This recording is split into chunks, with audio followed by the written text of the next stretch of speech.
How can you sit on a beach, sipping a cocktail, all the while money is rolling into your bank account? Well, it turns out this is actually possible with something called passive income. Passive income. Passive income. Passive income. But when millions of people are chasing the same dream, things aren't going to be easy. Essentially, I'm broke. I don't have any money left. I filed bankruptcy. That's why I've done some digging and compiled a list of 5.5 unique passive income ideas. Let's talk about them. Hi guys, it's Mark. It's no surprise people love the idea of not working for money, but if that was the reality, then we'd all be passive income millionaires. Although passive income doesn't exist, leveraged income does. This is by far the most effective way to earn money long term and has enabled me to become a millionaire. However, it also involves various risks, upfront investments of time and money, and plenty of good old-fashioned work. Only highly motivated people will succeed at creating leveraged income, as you first need to take a large upfront risk in terms of time and/or money. This is so that in the future you're able to earn more than others could only dream of. Leveraged income is money you get for creating value, and value comes from solving a problem people have. The best problems to solve are the ones that aren't already flooded with lots of people offering the same solution. This is known as finding blue oceans, as red ones are full of people tearing each other apart, competing for the same income. That's why I've made this list of 5.5 unique ideas so that you have a much higher chance of success. Idea number 1 is Spotify playlist. This is 1 on the risk scale and 2 on effort level. I haven't actually seen anyone mention this idea in any other passive income video, so we're starting off strong. But what am I talking about? Well, the other day I was just flicking through Instagram stories and I got an ad for a playlist. I thought the music sounded perfect for focused work, so I clicked on it and downloaded the playlist on Spotify. I then thought nothing more of it and went on with my day as normal. Fast forward to the next day and I was getting bombarded with different Spotify playlist ads. This is probably because I interacted with the first ad and now the floodgates were open.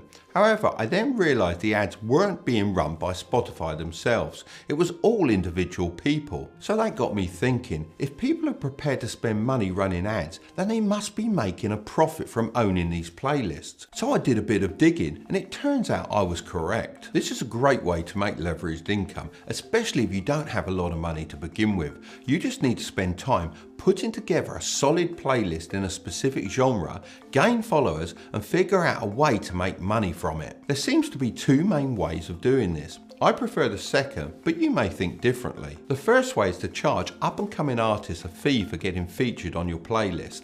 When new artists are trying to break into the scene, they're interested in one main thing: Spotify streams. This is why an engaged playlist is so powerful, as once you've built it, you can supply that artist with a predictable amount of monthly streams and charge accordingly. You can even have a different pricing structure depending on how close to the top you place their song. This is certainly achievable and I could see you making thousands a month doing it. However, here are the issues. It's against Spotify's terms of service and not very passive, as you have to be in contact with the artist to sell song placements. The second way is to start a Patreon. An artist can sign up to a monthly membership in return for the chance to submit their music to your playlist. This is a lot more passive, as the money would be coming in automatically on a monthly basis, and all you have to do is review music and update the playlist. You could easily charge $5 a month, and if you get 1,000 artists signed up, you could be making $5,000 per month. This way also feels less dishonest, as you can actually pick songs you enjoy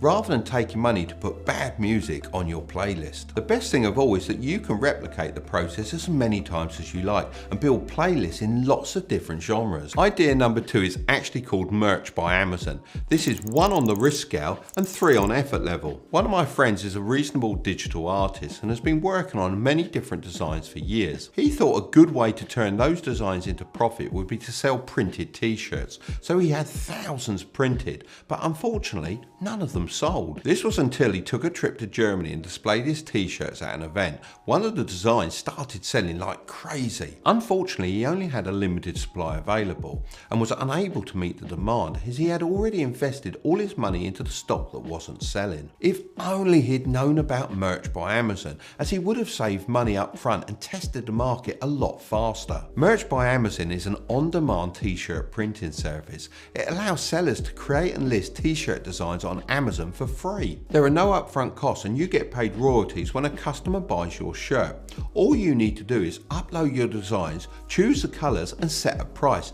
Then Amazon will take care of the rest. Just think about it. Going the traditional route means that if you have one design and you want to sell that in 3 colours and 4 sizes to men and women, that's 24 shirts if you only do one of each. If 24 customers call you and all want a large male t-shirt in blue, you can only sell one. Merch by Amazon takes care of this for you and also saves you from having to go to shows and exhibitions to find a market, as Amazon already has a huge one established. Like anything, the more effort you put in researching customer demand, the better you'll do. Just remember to avoid any copyrighted content. This means you can't just start printing t-shirts like this without getting permission from Disney. Storm pooper. Idea number 3 is vending machines. This is 5 on the risk scale and 4 on effort level. So this idea is clearly a lot harder than the first 2. However, Selecta is one of the biggest vending machine companies in the world, and they reported sales of over 1 billion in 2021, which was up 3% on 2020. This shows that the market is growing and the potential is huge. Before I had my own businesses, I worked as a carpenter's apprentice and can still remember clearly the old vending machine in the workshop.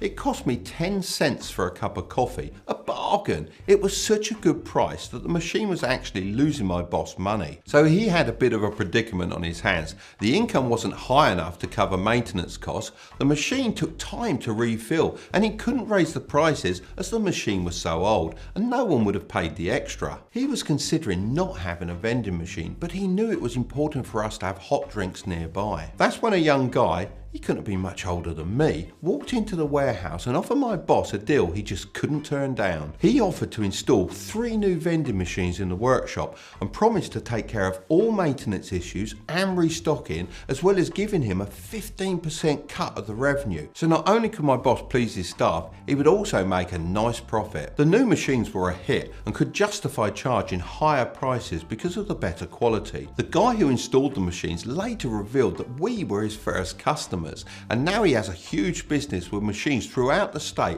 all paying him passive income. The key to a successful vending machine income is to find great locations. Once you've identified a few different spots and agreed a deal with the owner, you can then secure a machine that fits the customer's needs. There are lots of used vending machines going for low prices online, which would be ideal if you're just starting out. You could even get a loan and spread the payments using the profits. When picking things to put into the machines, it's a good idea to think about the demand in the specific location and slowly test out different ideas until you have the perfect mix. After this, it's just a case of hiring staff and expanding your empire so you're able to be as hands-off as possible. Idea number 4 is SaaS. This is 5 on the risk scale and 5 on effort level. SaaS stands for Software as a Service. The beauty of this idea is that they often use a subscription-based pricing model. So instead of a customer paying once for your software, they pay on an ongoing basis. This can be monthly or annually.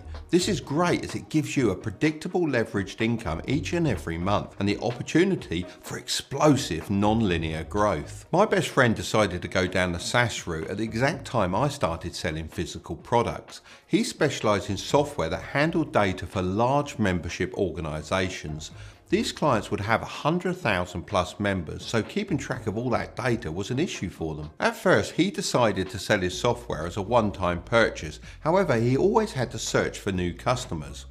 When he made the switch to a subscription-based model, he increased his average customer lifetime value and secured reliable leveraged income. He later went on to sell this business for multiple millions. In order to achieve success like this, you first need to pick the people your software is going to serve. There are 2 main categories: businesses or consumers. Serving other businesses is often seen as the least risky, as you can make more money per client than if you're selling to everyday people. Once you've got that nailed down, you need to develop a solution for a problem.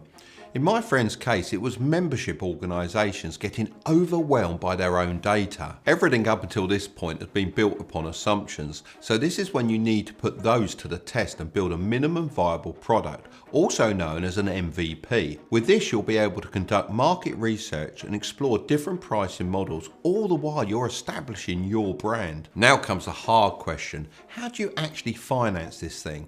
Well, if your solution is good enough, then funding really won't be an issue. Angel investors love SaaS startups, so you could pitch for an investment, or you could use your own resources to fund the company. This is known as bootstrapping. Idea number 5 is digital downloads. This is 1 on the risk scale and 4 on effort level. The internet is definitely the place to make lots of money, as its growth has been exponential. In 2020, there were 305,000 online businesses created, compared to only 13,000 in 2019. With all these people starting online businesses, you may think the competition is going to be sky high. And yes, it's harder now. However, I think there is a huge gap in the market for digital products. Just think about it. Everyone is talking about e-commerce and drop shipping, but far less are actually selling quality digital products, which have the benefit of never running out of stock and no shipping costs, as it's all done via the internet. A friend of mine created a digital template system you can use on Instagram just off the back of a problem sent in by one of her followers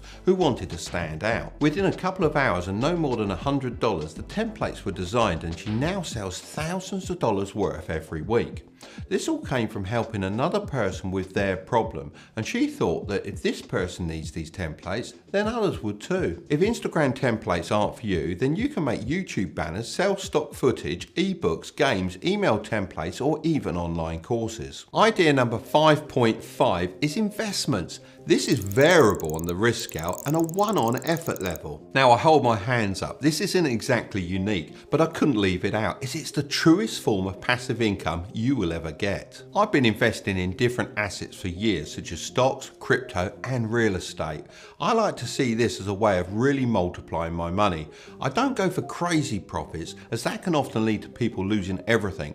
A good example of this is when Luna crypto coin collapsed. As soon as you can, make sure to open up a tax advantage account. This is a stocks and shares ISA in the UK and a Roth IRA in the USA. Your aim should be to max out the amount of money you're able to contribute, as the gains are completely tax-free. A good thing to remember is to be fearful when others are greedy, and greedy when others are fearful. I know it's a cliche saying, but it's so true. If you're wondering where to invest, then public.com are a great option, and they're giving away a free stock slice worth between $3,000 and $1,000 when you sign up and fund your account with the link in the description. Now, I need to address something extremely important. People will try and tell you you need more than one passive income stream, which has some truth to it. However, most people misunderstand what this actually means. The mistake I see people making over and over again is taking their time off an idea that's working and splitting their attention by trying something else. You'll never get anywhere if you're 1 foot in and 1 foot out. However, I do agree with creating multiple income streams within the same idea, because as you progress, you'll find even more ways to profit from providing value to your customers. So I'm going to leave the next video right up there, but don't click on it just yet. Make sure to subscribe if you want to grow your wealth. Okay then, I'll see you over there.